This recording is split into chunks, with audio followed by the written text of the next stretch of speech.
Soviet union के एक space station में ऑर्बिट के दौरान इलेक्ट्रिकल फेलियर हुआ और उसका ग्राउंड स्टेशन से कांटेक्ट टूट गया। खुशकिस्मती थी कि सैल्यूट 7 नामी इस स्पेस स्टेशन में जब ये हादसा हुआ तो उस वक्त उसमें कोई क्रू मौजूद नहीं था, लेकिन पावर फेलियर के साथ ही ये काबू से बाहर हो गया और अपने ऑर्बिट से भी निकल गया। ये मसला सोवियत यूनियन की स्पेस हिस्ट्री में खड़ा होने वाला सबसे गंभीर मसला था। 27,000 किलोमीटर फी घंटा की स्पीड से उड़ता हुआ एक अनकंट्रोल्ड स्पेस स्टेशन किसी टाइम बॉम्ब से कम हरगिज नहीं था। इस पर वापस कंट्रोल पाने के सारे ऑप्शंस फेल हो चुके थे, लेकिन फिर कुछ ऐसा हुआ जिसने सोवियत यूनियन का सर फख्र से बुलंद कर दिया। ज़ेम टीवी की वीडियोस में एक बार फिर से खुशामदीद। नाजरीन, अमेरिका और सोवियत यूनियन की कोल्ड वॉर के दौरान दोनों कंट्रीज अपनी ताकत का मुजाहिरा करने में मसरूफ थीं। ताकत का ये शो ऑफ जहां करोड़ों डॉलर्स का ज़िया था, वहीं इसी कोल्ड वॉर के दौरान दोनों कंट्रीज की जानिब से ऐसी चीज़ें भी इन्वेंट की गईं जिनका फ़ायदा आज तक हम उठा रहे हैं, जैसा कि इंटरनेट, जेट एयरक्राफ्ट्स और ग्लोबल पोजीशनिंग सैटेलाइट्स यानी GPS। इसी दौरान एक दूसरे को दुनिया की नज़र में नीचा दिखाने के लिए ऐसे कदम भी उठाए गए जिनका इंसान पहले सोच भी नहीं सकता था। और जब ये बात होती है तो स्पेस रेस का नाम पहले नंबर पे आता है। दोनों कंट्रीज एक दूसरे से इतनी ज़्यादा पोजेस हो चुकी थी कि इनका मकसद ज़्यादा से ज़्यादा स्पेस मिशंस लॉन्च करना था। इसी रेस के दौरान 1970s में दोनों कंट्रीज की जानिब से कई स्पेस स्टेशंस लॉन्च किए गए जिनका मकसद स्पेस में मुख्तलिफ चीज़ों पर रिसर्च करना था। सोवियट्स के स्पेस स्टेशंस को सैल्यूट का नाम दिया गया, जबकि USA ने अपने स्पेस स्टेशन प्रोग्राम को स्काई लैब का नाम दिया। ये स्पेस स्टेशंस छोटे होते थे और इनको एक ही वक्त में लॉन्च कर दिया जाता था। स्पेस में लिमिटेड टाइम तक रिसर्च करने के बाद इनको वापस अर्थ लाया जाता था। अब कंपटीशन ये था कि कौन ज्यादा से ज्यादा वक्त तक अपने एस्ट्रोनॉट्स को स्पेस स्टेशन में स्टे करवाएगा। दोनों के बीच टसल इतना गहरा था कि जब USA ने अपने स्पेस क्रू को एस्ट्रोनॉट्स का नाम दिया तो सोवियट्स ये नाम भी इस्तेमाल नहीं करना चाहते थे, बल्कि उन्होंने अपने स्पेस क्रू को कॉस्मोनॉट्स का नाम दिया। 1980s में सोवियत यूनियन ने USA को सबक सिखाने के लिए इन छोटे छोटे स्पेस स्टेशन से हटकर एक फुल फ्लेज बड़ा मीर स्पेस स्टेशन बनाने का फैसला किया। इसकी डेवलपमेंट में काफी डिले हो चुका था और उस वक्त उनका सैल्यूट 6 स्पेस स्टेशन स्पेस में अपना टाइम पूरा कर चुका था। लिहाजा जब तक वो मीर स्पेस स्टेशन लॉन्च करते, सोवियत ने सैल्यूट 7 स्पेस स्टेशन लॉन्च कर डाला, क्योंकि वो इस टाइम के दौरान स्पेस में अपनी प्रेजेंस बनाए रखना चाहते थे। सैल्यूट 7 की खास बात ये थी कि इसमें आगे और पीछे डॉकिंग पोर्ट्स रखे गए थे। इन डॉकिंग पोर्ट्स की मदद से ऑर्बिट के दौरान इनके साथ दूसरा स्पेस क्राफ्ट आकर अटैच हो सकता था, जिससे क्रू की रोटेशन और सप्लाईज की डिलीवरी एक ही वक्त में मुमकिन थी। अप्रैल 1982 में सैल्यूट 7 को प्रोटॉन रॉकेट के जरिए लॉन्च किया गया और 13 मई को इसमें क्रू को एक मिशन के लिए भेजा गया, जिसमें उन्होंने 211 दिन रहकर एक नया वर्ल्ड रिकॉर्ड बना दिया। इनका टास्क 28 kg वजनी एक रेडियो सैटेलाइट को स्पेस स्टेशन के ट्रैश एयर लॉक के जरिए लॉन्च करना था। ये किसी भी मैन्ड स्पेस व्हीकल से लॉन्च होने वाली पहली कम्युनिकेशन सैटेलाइट थी। सैल्यूट 7 का पहला साल तो कामयाब गुजरा, लेकिन उसके बाद एक एक करके रुकावटें पैदा होती गईं। 9 सितंबर 1983 को कॉस्मोनॉट्स ने एक फ्यूल टैंक में जीरो प्रेशर नोटिस किया। ये किसी भी तरह नॉर्मल नहीं था, क्योंकि जीरो प्रेशर का मतलब है कि एक टैंक बिल्कुल खाली हो चुका है। जांच पड़ताल के बाद स्पेस स्टेशन के बाहर फ्यूल लीकेज का स्पॉट ढूंढ लिया गया। आपको यहाँ बताते चलें कि स्पेस में एटमॉस्फेरिक प्रेशर ना होने की वजह से स्पेस स्टेशन में अगर सुई जितना भी सुराख होगा तो स्पेस का वैक्यूम उसमें से सब कुछ खींच लेगा, और ऐसा ही सैल्यूट 7 के फ्यूल टैंक के साथ हुआ था। ये सुराख मजीद डैमेज ना करे, इसीलिए इसको वक्त पर बंद करना बहुत जरूरी था, लेकिन बदकिस्मती से कॉस्मोनॉट्स के पास कुछ टूल्स की कमी थी। ग्राउंड स्टेशन ने सिर्फ टूल्स की डिलीवरी के लिए सैल्यूट 7 तक एक दूसरा स्पेस क्राफ्ट लॉन्च किया, जिसको सैल्यूट 7 से जाकर डॉक होना था। इसमें एक्स्ट्रा क्रू और ज़रूरत के टूल्स भी मौजूद थे। ये रिपेयर उस दौर का बहुत कॉम्प्लेक्स रिपेयर वर्क समझा जाता है, जिसमें कॉस्मोनॉट्स को स्पेस स्टेशन से बाहर जाकर वेल्डिंग करनी थी। स्पेशल टूल्स और पोल्ड वेल्डिंग की मदद से आखिरकार फ्यूल टैंक के सुराख को बंद कर दिया गया। सैल्यूट 7 की ये रिपेयर बहुत इम्प्रेसिव तो थी, लेकिन आने वाली मुश्किल इनके सुख के सांस को मुसीबत में बदलने वाली थी। 1984 में सैल्यूट 7 के कॉस्मोनॉट्स स्पेस स्टेशन को ऑटो पायलट मोड पर रखकर सोयूज स्पेस क्राफ्ट के जरिए वापस अर्थ आ गए। अब स्पेस स्टेशन की मॉनिटरिंग सोवियत ग्राउंड टीम की जिम्मेदारी थी, जो कि ये काम रिमोटली कर रही थी। कॉस्मोनॉट्स के लौटने के चंद महीनों के बाद 11 फेब 1985 वाले दिन अचानक सैल्यूट 7 का ग्राउंड स्टेशन टीम के साथ कांटेक्ट टूट गया। फॉल्ट लॉग्स में देखा गया तो मालूम पड़ा कि ऑर्बिट में मौजूद सैल्यूट 7 के अंदर किसी किस्म का इलेक्ट्रिकल सर्ज हुआ है। ग्राउंड टीम ने राब्ता वापस से बहाल करने के लिए सेकेंडरी कम्युनिकेशन सिस्टम एक्टिवेट कर दिया।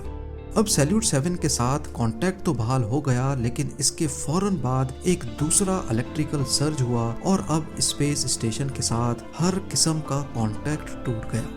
ना सिर्फ इतना, बल्कि वो अपने ऑर्बिट से भी हट गया, जो कि सोवियट्स के लिए एक खतरनाक लम्हा था। 16 मीटर लंबा स्पेस स्टेशन बिना किसी क्रू के बिल्कुल खामोश और आउट ऑफ कंट्रोल हो चुका था। ये खबर जब यूएसए तक पहुंची तो उनके लिए इससे अच्छा मौका नहीं था। यूएसए चाहता था कि वो अपने कार्गो बे शटल की मदद से सैल्यूट 7 को कैप्चर करके वापस अर्थ तक लाए और फिर दुनिया की नज़र में हीरो बन जाए। ये काम सोवियत यूनियन भी कर सकता था, लेकिन बदकिस्मती से उस वक्त उनकी बुरान शटल पे काम चल रहा था। इसीलिए सैल्यूट 7 को कैप्चर करना सोवियट्स के लिए इम्पॉसिबल था। दुनिया की नज़र में सोवियत यूनियन इस मामले को लेकर काफ़ी लाचार था, लिहाजा उन्होंने फैसला किया कि वो 2 कॉस्मोनॉट्स के क्रू को भेजकर इसे रिपेयर करेंगे। ये काम उस सूरत में तो काफ़ी आसान होता जब स्पेस स्टेशन लाइव हो, क्योंकि इसमें लगा डॉकिंग मैकेनिज्म ऑटोमेटिक तरीके से दूसरे स्पेस क्राफ्ट के साथ जुड़ता है। सोवियत यूनियन के इरादे का मतलब था कि 27,000 किलोमीटर फी घंटा की स्पीड से ऑर्बिट करने वाले स्पेस स्टेशन को पहले मैनुअली ट्रैक किया जाएगा और फिर स्पेस स्टेशन को उसके साथ अलाइन करके मैनुअल डॉक करना होगा। और इस पूरे प्रोसेस में एक छोटी सी भी गलती भेजे गए क्रू की जान भी ले सकती है, पर इस ऑप्शन के अलावा और कोई ऑप्शन नहीं बचा था।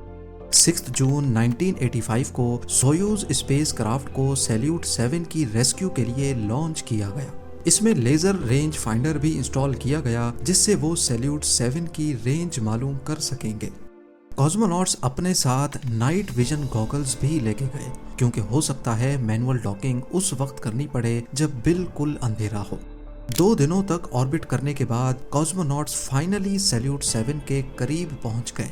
सबसे पहली चीज जो उन्होंने नोटिस की वो मिस अलाइंड सोलर पैनल्स थे, जिसका मतलब था कि इलेक्ट्रिकल सिस्टम मुकम्मल तौर पे फेल हो चुका है, क्योंकि स्पेस क्राफ्ट्स में लगे सोलर पैनल्स इलेक्ट्रिकल एक्टुएटर्स के साथ जुड़े होते हैं, जो सोलर पैनल्स की पोजीशन हर वक्त सूरज की तरफ रखते हैं।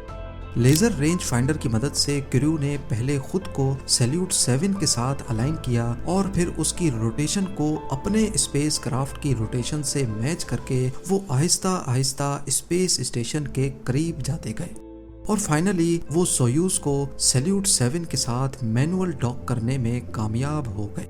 अब वो मरहला आ चुका था जिसका सबको इंतजार था, क्योंकि किसी को भी मालूम नहीं था कि सैल्यूट 7 क्यों बंद हुआ था और इसके अंदर कौन सा खतरा छुपा हुआ है। डॉकिंग के बाद जब उन्होंने सैल्यूट 7 का हैच खोला तो फौरन उनको सख्त ठंडी हवा का झोंका महसूस हुआ, क्योंकि काफी अरसे तक सैल्यूट 7 का पावर लॉस हो रखा था। इसी वजह से अंदर का हीटिंग सिस्टम भी बंद था। अंदर बिल्कुल अंधेरा और हर चीज जमी हुई पाई गई।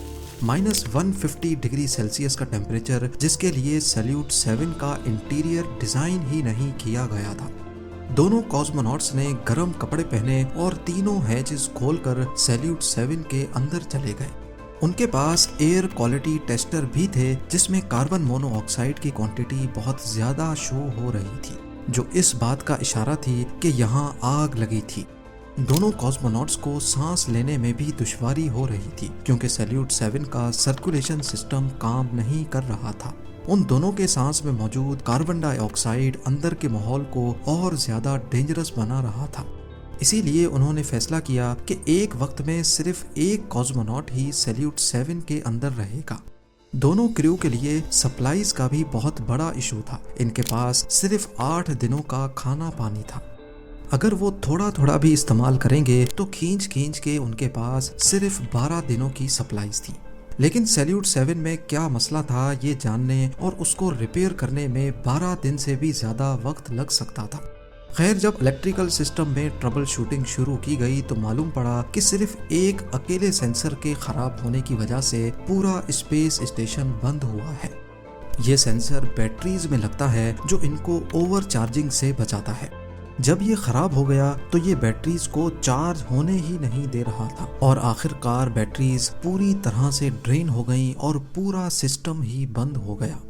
सेंसर को बदलने और सोलर पैनल्स की डायरेक्शन चेंज करने के बाद हैरत अंगेज तौर पे एक बार फिर से सैल्यूट 7 जिंदा हो गया और ये अगले 1 साल तक मिशन का हिस्सा भी रहा। ये वो वक्त था जब सोवियत यूनियन ने अपना सबसे बड़ा स्पेस स्टेशन मीर भी लॉन्च कर दिया था, जिसके बाद सैल्यूट 7 की कोई ज़रूरत तो नहीं थी, लेकिन इसके बावजूद भी इसको ऑर्बिट में ही रखने का फैसला किया गया। मीर के क्रू ने स्पेस क्राफ्ट के जरिए सैल्यूट 7 तक भी ट्रेवल किया और स्टेशन टू स्टेशन ट्रांसफर करके एक नया वर्ल्ड रिकॉर्ड भी बना लिया।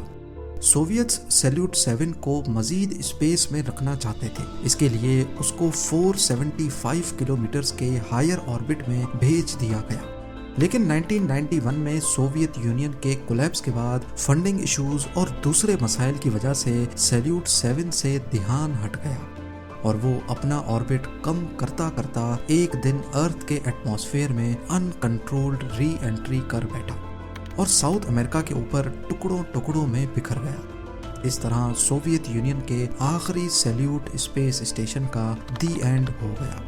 उम्मीद है जेम टीवी की ये वीडियो भी आप लोग भरपूर लाइक और शेयर करेंगे। आप लोगों के प्यार भरे कमेंट्स का बेहद शुक्रिया। मिलते हैं अगली शानदार वीडियो में।